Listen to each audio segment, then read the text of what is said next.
Hello everyone, I'm Brandon Canaday, Losant's Chief Product Officer, and today I'm bringing you details about our most recent platform update. Today's update includes major new functionality for workflows.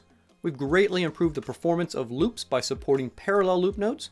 We've also expanded the use case of the workflow-to-workflow trigger by providing the ability to schedule those into the future. And we've also introduced a new concept above organization for our large enterprise and reseller customers. Starting with parallel loops, what I'm showing here is two identical loop nodes, except one is configured for serial and one is configured for parallel. Each loop node is iterating over 40 devices, performing an HTTP request, and storing the result of that request on each device object. This is a perfect use case for parallel loops because depending on how long it takes this HTTP request to make, you can easily exceed the maximum workflow timeout of 60 seconds. So if I return back to the workflow, click the virtual button, we can see how one performs versus the other. And there I already got my output for parallel, and I'm still waiting on the serial loop node to complete. And there it finally did. So you'll find in practice the parallel loop node can be up to 5 times as fast as the serial loop, and you can find the new settings in the loops configuration panel in the loop node section. Now let's look at scheduled workflow-to-workflow runs.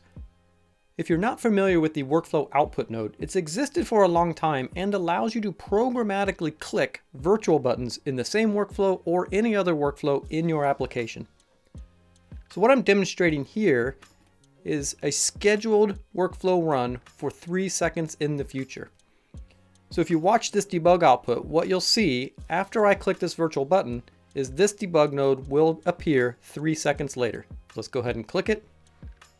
We'll wait 3 seconds, and there we have our debug output. Okay, let's look at a real-world scenario. Let's say I want to generate an alert if a device disconnects and stays disconnected for 5 minutes. So what I can do is use the device disconnect trigger, and I can schedule a workflow-to-workflow run for 5 minutes in the future. So once 5 minutes has elapsed, this alert virtual button will be clicked, which will create an event.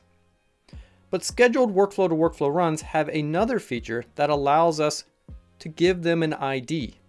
And we can use that ID to control or cancel that upcoming scheduled run. So in this case, if my device reconnects, what I can do is use the workflow output node again and choose the cancel a scheduled run feature and give it that same ID. So if a device disconnects and 1 minute later reconnects, that 5-minute scheduled run will be canceled and we won't receive that alert. And lastly, Losant has introduced a new resource management concept above organizations called instances. Instances are for our large enterprise customers and resellers that have multiple Losant organizations under their umbrellas. With today's release, we've launched the Instant Manager API, which allows programmatic access to create and manage these organizations, as well as the ability to generate detailed resource utilization reports for their own internal billing purposes. If you think your organization can benefit from instances, feel free to reach out and we can have that conversation. Make sure to check out the blog article for this update. There are a lot of other features I didn't mention, and many of them came directly from your feedback. So please keep coming back to the forums and leaving those feature suggestions. Nothing at Losant ships without being fully documented, so you can find information about everything I talked about in our documentation. I'll see you on the next platform update.